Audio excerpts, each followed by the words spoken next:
Attention Northwest Arkansas businesses and talent seekers. Introducing OnboardNWA.com, your hyperlocal job board crafted for our unique community. Struggling to find the perfect match for your job openings? Onboard NWA simplifies the hiring process, connecting you with the region's top talent through tailored talent matching solutions. Whether you're an employer seeking expertise or a professional looking for your next opportunity, Onboard NWA is here for you. Discover more at onboardnwa.com, and let's build the future of Northwest Arkansas together.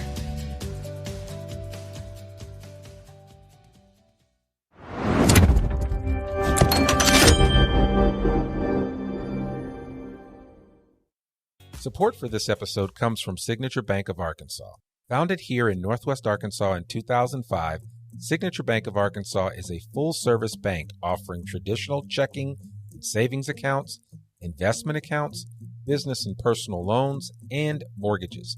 When you bank with a community bank, you're investing in local businesses, local entrepreneurs, local charities, and the causes that are close to home.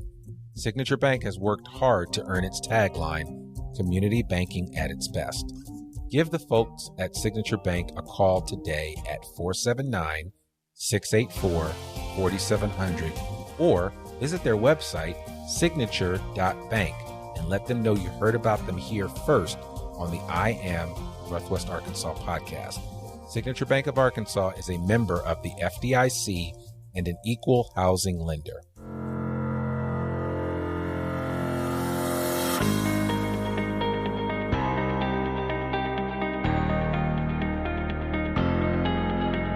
It's time for another episode of I Am Northwest Arkansas, the podcast covering the intersection of business, culture, entrepreneurship, and life in general here in the Ozarks. Whether you are considering a move to this area or trying to learn more about the place you call home, we've got something special for you. Here's our host, Randy Wilburn.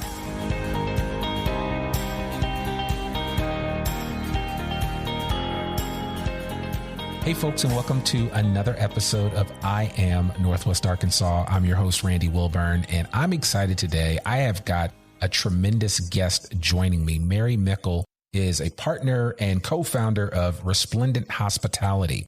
If you don't know who they are, you will by the end of this podcast. I'll just leave it at that. But Mary is an outstanding individual that I've gotten to know, both her and some members of her team, including Victoria Smith. Shout out to Victoria for connecting me with some of the more honorable restaurants here in Northwest Arkansas. And I'm being funny about that. All the restaurants are honorable here in Northwest Arkansas, but Resplendent Hospitality happens to represent a number of really great places to eat, including the Preacher's Son. And so they're one of the reasons why we have had 2 episodes of the Preacher's Son here featured on the podcast. One where I got to sit down with good old Matt Cooper and really had an amazing conversation. And then recently I sat down with Chef Neil Gray, who took over for Matt at the Preacher's Son at the end of December of 2020, is doing an amazing job. I went and ate there a couple of weeks ago, and my wife and I are still talking about that meal to this day. So it's up to people like Mary and Victoria and the rest of the team at Resplendent Hospitality to really make a name for their clients and put them or keep them on the map, if you will. And it's not an easy job. And so we wanted to bring Mary on to talk a little bit about all of the things that Resplendent Hospitality does. They specialize in hospitality, lifestyle, CPG, and cannabis, PR, and marketing. So they do all of that for those different areas. And of course, we know about CPG because that's big in this neck of the woods with Walmart being right up the street, and hospitality is what it is. And of course, cannabis is the new kid on the block when it comes to PR and marketing, because, well, let's just face it, if she was doing PR and marketing for cannabis 10 years ago, she would have been working for some guys on a corner somewhere. And so we have graduated from there to making marijuana legal in most states. Well, not most, some states, I don't know. It's interesting. But anyway, I digress. Mary Mickel, how are you doing today? So good to have you on the podcast. I'm awesome. Thanks for having me. Yeah. And I'm not going to tell anybody that we had a good conversation going, and I realized I looked down and I'm like, oh my God, I didn't hit record. So even a guy that has done over 700 podcast episodes sometimes makes mistakes. And I always like to actually highlight that, because people were like, your podcasts are so perfect. And I'm like, no, don't, trust me. I make mistakes too. And sometimes I like to talk about it because it's good. I think too often we sit under a microscope thinking that life's always going to be perfect, and it isn't. So it is Correct. what it is. Yeah. So Mary, why don't you tell our tribe of I Am Northwest Arkansas a little bit about you, your superhero origin story, as we like to say. And I'm all juiced up on this whole superhero theme. I watched the 4-hour rendition of Justice League this past weekend. I couldn't do it in one sitting. I had to do it over 3 nights. So at the time of recording this, it just came out like a week prior. And when I saw it, I was like, my kids were like, we got to watch this. And I'm like, yeah, but I'm going to have to pace myself. I'm 50 plus and I can't sit down for a 4-hour movie. You know, I can't even watch The Godfather without breaking it up. So it was, you know, this whole idea of being a superhero is kind of really key in my mind right now. But I would love for you to tell your story, because you have a really interesting one, because you've been here, there, and everywhere. So please indulge our audience with your superhero origin story. Yeah. And no pressure there on the superhero part. Right. Well, yeah, I'd love to tell you a little bit about me. I grew up in Arkansas, Little Rock, Mountain Home, Arkansas, graduated high school from Bryant. And then I went to the University of Arkansas here in Fayetteville, which is where I am, for undergrad. And I earned a degree in journalism. And all through high school, my first job was at age 15. Through college, I worked in restaurants. And I loved working in restaurants. I love food. I love the culture. I love the vibe. I've always loved the tradition of rituals coming together over food. I think it warms your heart, makes people smile. I love, how many different and interesting people you meet while working in restaurants. People that don't look like me, people that don't have any type of similar background to me. And that in itself energized me, aside from what your standard university experience was. 2 of the places I worked in college are still here, Tim's Pizza and Cafe Rue Orleans, which is owned by Maudie and Carla. They're just tremendous humans on planet Earth. And then post-grad, I moved to Napa Valley, California. I moved for love. My now husband was there for culinary school. And so he and I both worked at a luxury resort called Meadowood, Napa Valley there. And I was kind of in their guest services department, creating itineraries for the rich and famous, really. I checked in Oprah. Oh, I nice. checked in Trey Parker and Matt Stone, which was like a big fangirl moment for me. And I would help develop their itineraries, everything from restaurants to massages to wineries. I developed a lot of reciprocal programs with wineries while I was there to get some kickbacks for us, like behind the desk folks. And that was really fun.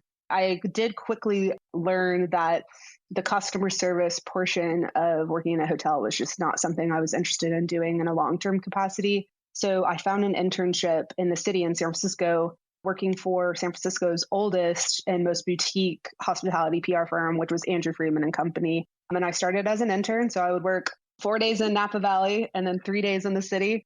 And about 2.5 months into my internship, I was hired on as the principal's executive assistant. And that was just a wild experience in itself. Everything from walking his dogs to getting his laundry to taking meetings at Notes to looking at his pitch proposals, everything. And I learned so much working for him.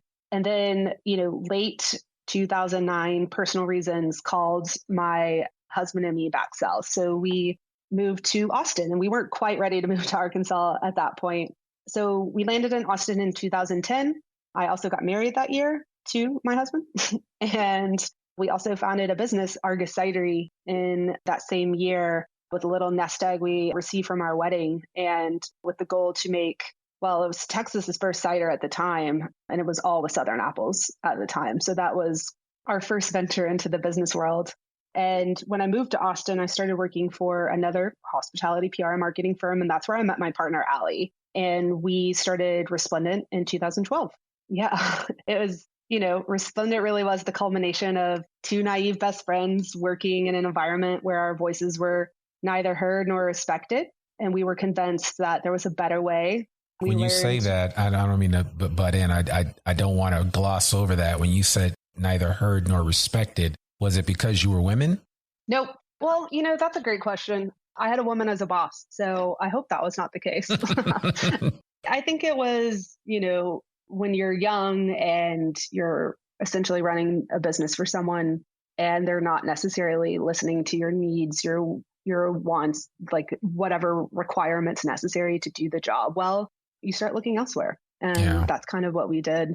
Well, that is what we did in 2012 when we started our agency. So it was normal leadership dysfunction, not necessarily geared towards your gender or anything like that. So, and that's not, I mean, you see that all the time. I mean, I work with the industry that I consult with. You see that all the time. And sometimes it's not about gender. It's just about bad management and leadership. It just screws everything up. So, And my partner had been there for 5 years and I was there for 2 years. And so, we wanted to create a culture where voices were heard, where they were respected, where we created a very fun place to work because we spent a lot of our time working.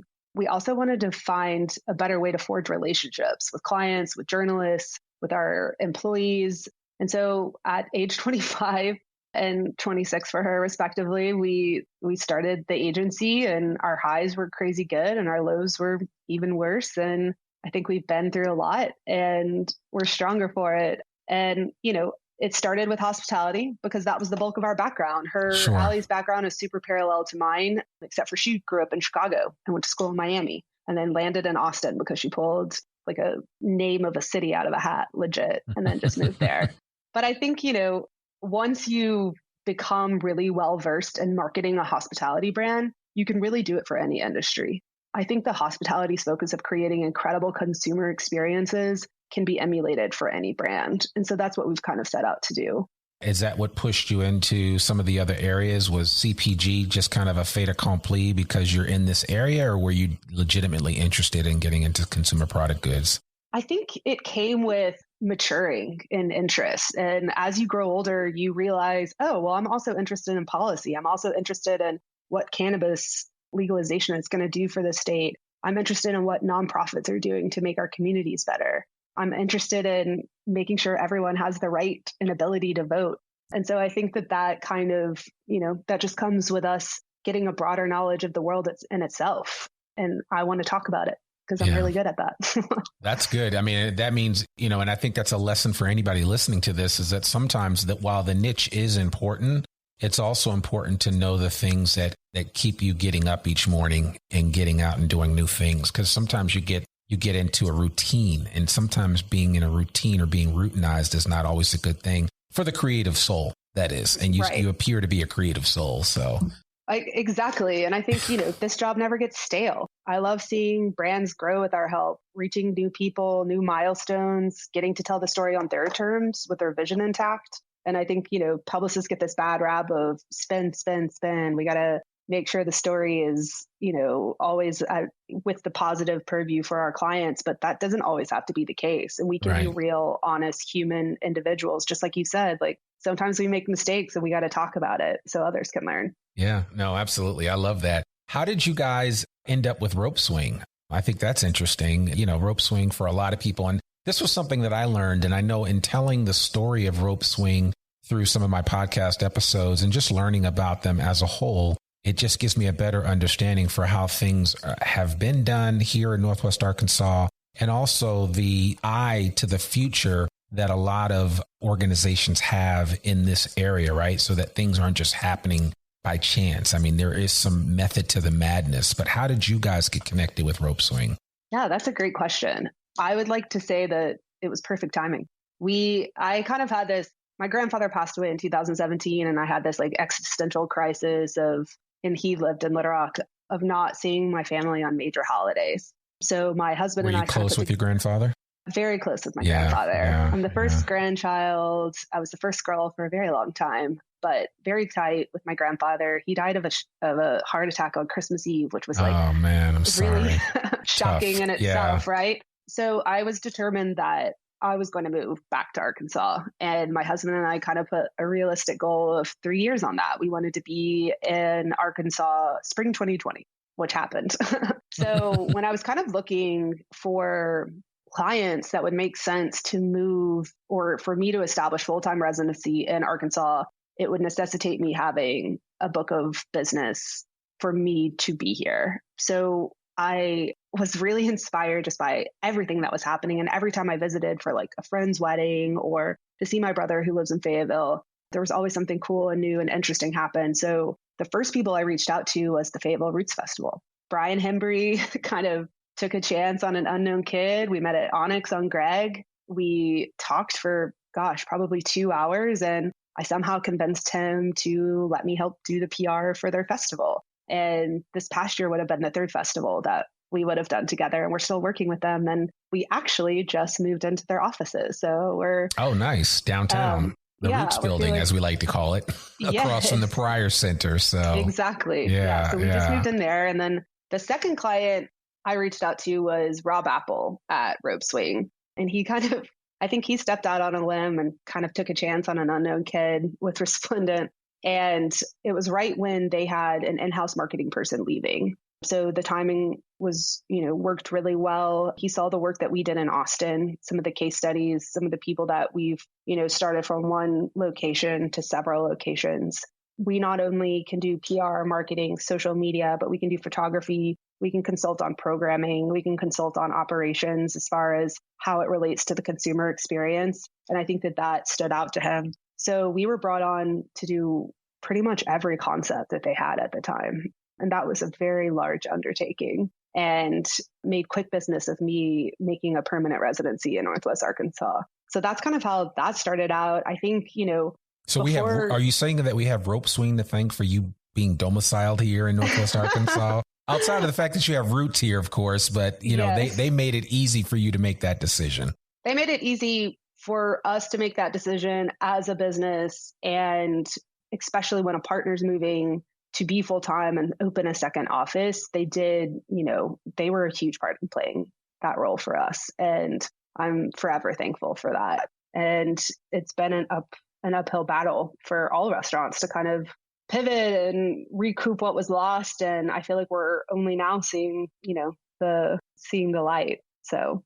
Yeah. And I think, just basically that description it makes a great case for why diversification is key, right? Because while restaurants may have closed, I'm sure cannabis, that industry started to flourish, right? I mean, when you're under a lot of stress, there are a lot of other options out there for you. Let's just say it's essential, right? Yeah, exactly. It is essential. Yeah, it gives new meaning to the word essential. So, no, that brings up a good point. But I would love for you to talk about, because this is a great place for us to pivot here and talk about the fact that you didn't really let any grass grow under your feet during this pandemic. And in addition to what you were able to scrounge up and work on hospitality related during the pandemic, you also were instrumental behind a major campaign that took place, which was the Mask Up Arkansas campaign. And I'd love for you to kind of speak to how that came about and what was your motivation or inspiration for that.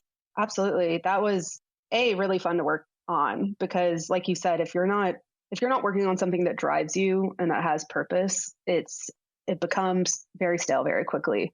So the Mask Up Arkansas campaign was an early response to restaurateurs being challenged with enforcing mask wearing within their establishments. They didn't want to be the sole enforcers of this new practice, because it was a new practice at the time. Now it feels, second nature. So in conjunction with the Arkansas Small Business and Technology Development Center, which is a mouthful, but they're incredible. ASBTDC. Correct. Yeah. Yes. And they're doing incredible work for small businesses. And at the time, they were getting everyone their first round of PPP loans. So they have, and still do, as you know, they have a weekly reoccurring Northwest Arkansas restaurant forum for the restaurant vertical. And it was, a lot of restaurateurs coming together and kind of feeding and bouncing ideas off of each other and seeing like what was working here, which is not working here, and what are you hearing from the top and what are you hearing from the bottom, and how can we work together to make it better. So we set out, with this grassroots response to destigmatize mask wearing. So looping in prominent figures, business owners, businesses within the community to go onto their personal social media or business platforms and state that they'll be wearing their masks in public, and to encourage others to do so. And it received a lot of traction. I think, a lot of bigger state agencies and bigger marketing and PR firms picked it up a lot. And it was 100% grassroots. There was nothing paid behind it. Yeah. It was all just everyone we knew getting together and going out to their networks and asking, people to post a video or post a graphic that we're making. My friends over at Black Box, they did these incredible series of graphics for Mask Up Arkansas that we were able to share. And, people really resonate when they see something that speaks to them or they see themselves in a graphic, and they're more apt to share it that way. And yeah, so I think it was really successful. I think that it was easy to do and execute, and it's still necessary to this day. I mean, we have a looming deadline of March 31st of when our governor is saying that he will lift the mask mandate, and people still aren't prepared for that. They aren't. And I think there are still a lot of entities and organizations that are still going to require masks. And I'm still going to be wearing my mask even after I get my second vaccine shot. So I'm not giving up the mask anytime soon. And It's just because I want to be careful for somebody else, right? I don't want to be that guy that got like 6 people sick. So exactly. That's the only reason. And I don't, while everybody knows that I try not to make any political overtures on this podcast because there are enough outlets and places to talk about politics. I just think that this is more of a life issue. And I just have to say that one image that I put out on social media was the most shared, and it was an image that I had of me bike riding. I was doing this challenge back in September, raising money for cancer awareness. And I did a bunch of Mask Up Arkansas pictures of me with my little thing over my mouth, riding my bike. Because everywhere I was on the trail, I always had covering over my mouth and all that. But that got some of the most traction. And you're right, it was grassroots, because I remember one day I didn't see it. Then I saw this Mask Up Arkansas, and I'm like, oh yeah, I love that. So I started using that hashtag in everything, and I still use it to this day. And so I think it was valuable, it was needed, and it's just a sobering reminder of what we're still in the middle of, and just a reminder that, we're all in this together. And if we each carry our weight, then, it will go a long way in helping us to eradicate this terrible virus. Yeah, I agree. And I think that, it's still ongoing too for the restaurants that are dealing with this, and they're going to have to go back and be their own advocates, and as if they haven't advocated for themselves enough this year. No, if you listen to people like Hannah Withers and others, I mean, these guys have been in the trenches since day one. And I always give her a proper shout out and salute, because, she is the epitome of a restaurateur and somebody that is in the trenches with her folks. And, quietly, I mean, the restaurant industry was probably one of the hardest hit industries in our area. And I want to say thousands of people that lost their jobs, and some of which may never come back. And then others are just, people have had to pivot and find other work. But, you don't realize how much of our economy is stabilized by service employees, especially, bartenders, people that wait staff, the whole 9 yards. Like you said, I grew up waiting tables, and it was like the best experience ever, because it taught me how to deal with people. It taught me how to run my own business, if you will. And so, there's just so many valuable aspects to it, but it's the kind of thing where if it's pulled out from under you, if that rug is pulled out, then, what do you have to fall back on? And there's not a lot. That's the challenge. So, right. Yeah. And I feel fortunate that I've learned so many lessons living in Austin and working with the Austin hospitality community for 10 years. Yeah. And a lot of it can be applied to Northwest Arkansas, like how do hospitality professionals organize to have each other's backs? How do we band together when perhaps our state's legislators aren't taking care of them? Or in times of crisis, like what happened in Austin in February, how do we work together to keep our communities fed and housed? And how can we be organized to eliminate food waste and take care of those that are hungry in our backyards? And I think these are the things that I keep thinking about for Northwest Arkansas, and seeing a lot of the problems and the way that they were addressed with solutions in Austin can be replicated, in a tailored way to the Northwest Arkansas market.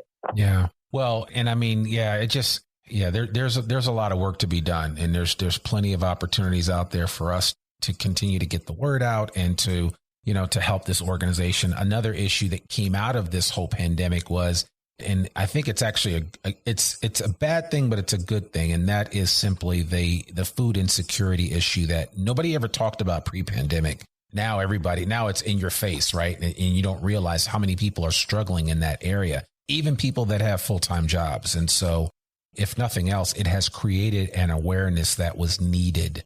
in this time. And now it's like, okay, now that we know, how do we deal with it? How do we combat it? It's the same thing with the mask. So, yeah. And I think that there's a lot of things that can be done. I also feel like there's a lot of nonprofit in Northwest Arkansas that could come together and hit, several of these, issue verticals head on instead of being separate parts.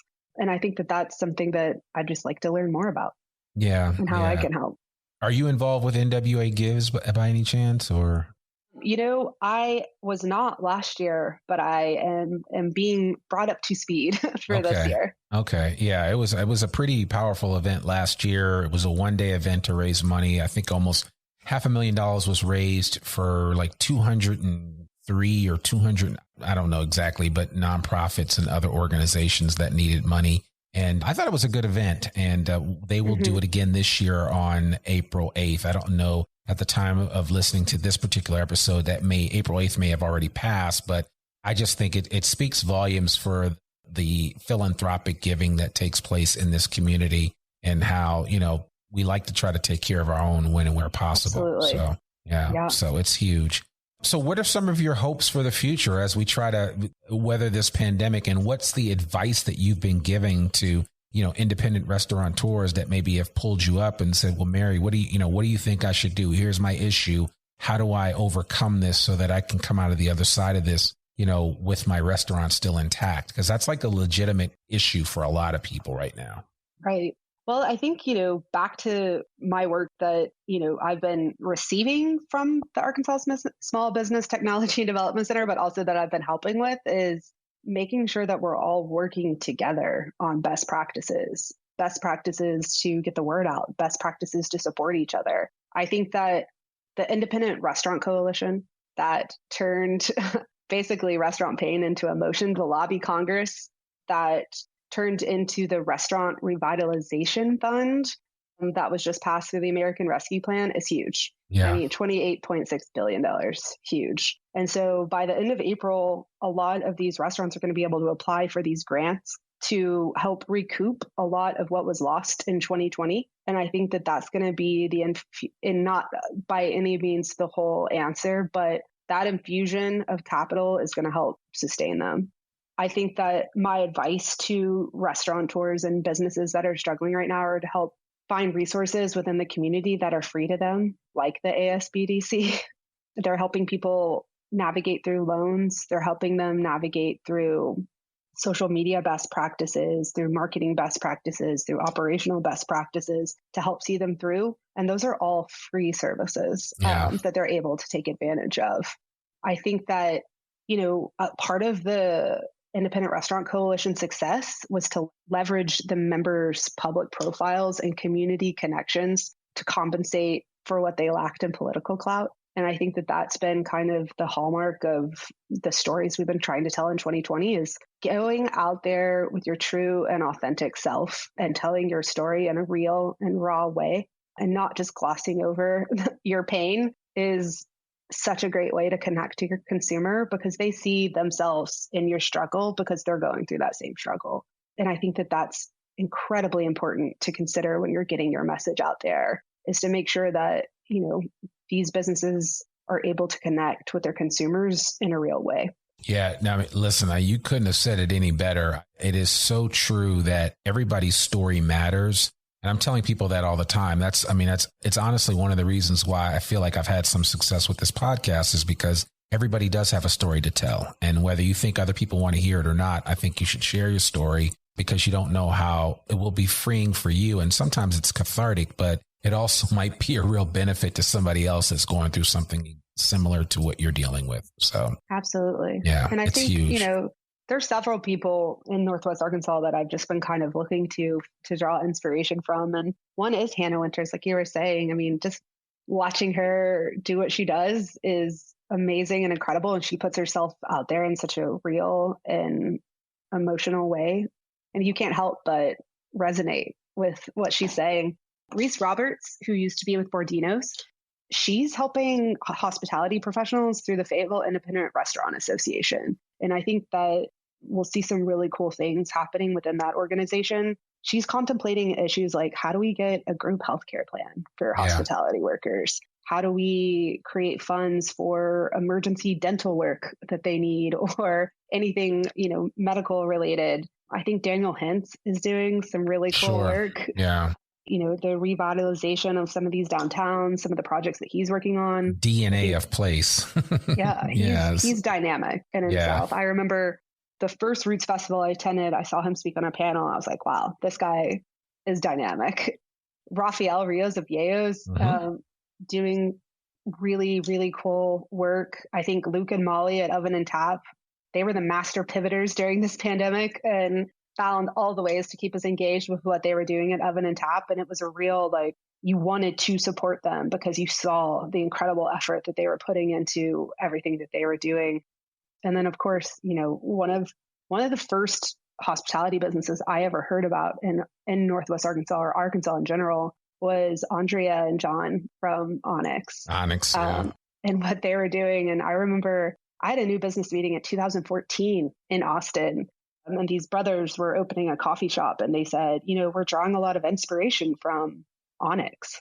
And I might be getting the dates wrong. It might be more like 2015, 2016. But I remember looking them up and being like, holy cow, this exists in Arkansas. And they've, I've been a big fangirl ever since. But all of them have done, such innovative work to kind of navigate through these troubling times. Yeah, I know. Yeah, they have. And I actually moved my office recently right around the corner from the 1907 building. So I fortunately get to visit them. And I guess my wallet, it's unfortunately, but fortunately I get to visit them. But I love good coffee. So, and I've told people around the country about Onyx and they're like, oh yeah, we know Onyx. And, they're right up there with some of the best coffee roasters in the country. And I mean, John's been on the podcast a couple of times and his stories about traveling around the world and just the people that he's been able to touch and the families that are changed because of the way the business that Onyx does with them. I don't think that really connects with a lot of people. Like you might come up here and buy this coffee and yeah, it's a little bit more expensive than what you might pay someplace else. But at the end of the day, that trickle back to the people that have actually grown the coffee. I mean, they're all receiving it. This is not sweatshop coffee. And there is a lot of sweatshop coffee out there, peddled by some companies who will remain nameless, but we see them everywhere. So you can kind of fill in the blanks there. But people like John and Andrea are really doing a great job with that. And that's right here in Northwest Arkansas. And a lot of people don't realize that. So it's far reaching impact. Yeah. And it's done in a responsible way, which I dig. And it's a great story. It is. And they're great people. They are. They really are. I mean, it's hard not to root for a lot of these small businesses that are here in Northwest Arkansas that are really making an impact both near and far. So, I love that. So listen, I want to talk just a little bit about cannabis because, of course, that's what everybody's talking about nowadays, whether it's CBD or whether it's, all of these gummies and all this other stuff. I mean, there's so many, it's out of control. And I know the old company I used to work for, a cannabis company bought their building from my good friend Mark Zweig, and they're right in Fayetteville. And I know cannabis has just kind of grown, and I know it's only legal from a medicinal standpoint here in Arkansas right now, but in other places it's like totally legal, like Colorado. I think the last time I was on the 16th Street Mall, I got a contact high just being out there running into some smoke. And so, I'm not going to get into my past life or experience with cannabis, but the bottom line is that it's a unique situation. So how have you been able to navigate that? Sure. I think it surprised me when it passed medicinally in Arkansas. I'm not sure why it surprised me, but living in Texas at the time, I was kind of floored that, we would do that. It's interesting the way that it's set up, right? Like currently there are 32 dispensaries that are open. They thought that the card holders up until this point would be around 30,000. It's 60,000 plus right now. From a tax revenue perspective, it's working quite well. I'm sure. In Arkansas. I'm sure. To market medical cannabis is a whole different ballgame. Most of the tactics that we use for any other client can't be applied to cannabis. So there's a lot of red tape. There's a lot of hurdles to consider.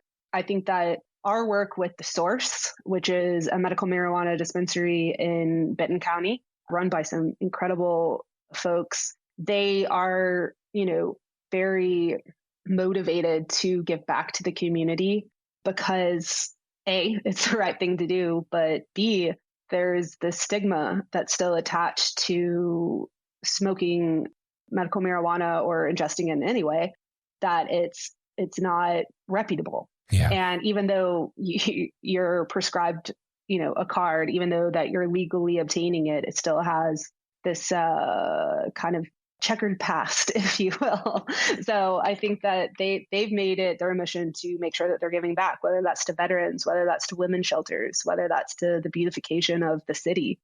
They're giving back. I think that to address the crazy, huge opioid epidemic in our country, that we're going to have to find alternative means of getting medicine to these folks. Yeah. And I think that medical marijuana is a great way to do it. I also think that it, again, like this stigma that's attached to it. My 21-year-old little cousin, who's been in a wheelchair since she was 14, who just had spinal infusions, back surgery. She has muscular dystrophy. She just got her medical card to help address pain because of the obscene amount of medicines that she's prescribed from her doctors. Yeah. And this is the best way to alleviate it. Does it help her? It definitely helps her. Oh, yeah. And it's funny you mentioned that, not your cousin's situation, but just I was in a situation, a social situation where somebody was like, hey, do you mind? And I was like, I didn't know what he was talking about at first. And then he started, filling his pipe. And I was like, oh, he's about to smoke some marijuana. But he was like, yeah. And he's like, I have a prescription for this. And I was like, yeah, no, go ahead. Have your way. And, it's interesting. I think socially, some people will have to overcome that, right? And that's going to be, because for some people, it's still a stigma and it's still stigmatized in terms of the use of it, even if it is like a legitimate use, like your cousin or like this gentleman that I'm speaking of, who will remain nameless. But the bottom line is that, I totally get it. And I never really thought about it because I have no need for it. And I don't have any issues that would require me to be prescribed it, but I could totally see it being legitimate. And, I think of somebody like my mom that has MS and she's 75 and I could totally see her maybe being prescribed something like that would just take the edge off or maybe help her be more comfortable. I mean, I think things like that. So you have to look at the bigger picture when you talk about cannabis, and it's not just this, all of a sudden we're just legalizing it and that's everybody's going to go for broke. There are some legitimate purposes to use it like that. So, yeah. And I think that that's exactly the demographic that people are surprised when they look at the data and they're like, oh, the average cardholder is like 60 years old and female. That's interesting. Yeah. Right. Yeah. So it's not the people that you would necessarily like put in this like category, right, of they smoke marijuana. Right. And I think that, yeah, it's interesting. Somebody's grandmother and somebody's grandfather are smoking marijuana right now because they need to. Because they need to, yeah.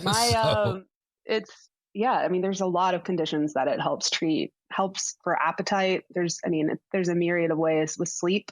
So there's a lot of, things that need to happen in order to make the industry better for our Kansans, especially from a pricing structure. But I think that the people that are, a part of the industry right now are doing the best that they can. And I find the whole industry fascinating. I think it's a great sector for the economy, and I'm eager to see what happens next. Yeah, no, it should be fun. I mean, it's certainly you have your work cut out for you, but I mean, you've been dealing with big issues historically anyway. So I don't see this as being any less of an opportunity for you guys to flex your marketing and PR muscles and show the world what you guys, show the world what you guys are made of. What does the future hold for Resplendent Hospitality? What are you hoping to do now that you've gotten your roots back in the natural state and you've kicked Texas to the curb? And so, wait, I didn't ask you, do you still have your cidery in Texas? Yeah. So we still have our flagship Austin for Resplendent, or our flagship office, I should say, is still in Austin. So my partner Allie's there. She's running it. I still do a lot of business in Austin and go back and forth. Yep. We also still have our hard cider company. We have been on hiatus for the past year. And we actually put cider in the tanks last month and should have it on the shelves next month in Austin. Nice. We were in 21 states before the pandemic. After, we're going to go into about 5. Okay. So I think that the lessons learned for the Mickel household, I should say, and Argus are just simplification. Not trying to be everything at once, not trying to do everything at once. For Resplendent in Northwest Arkansas, I think that it's important that we do purposeful work, that whatever project we're taking on, there's an end goal that will either better the community, better the people that will benefit from a service that the client's providing, better, contribute to the community. People like Roots Fest, like some of my favorite people on the earth, like the Roots guys, they're not only planning what the festival will look like in August, but also hosting a ton of concerts on the avenue that will be, I think, instant mood uplifters. We work with Puritan, we work with PK Girls out of Little Rock. I think that we're interested in doing things that help women.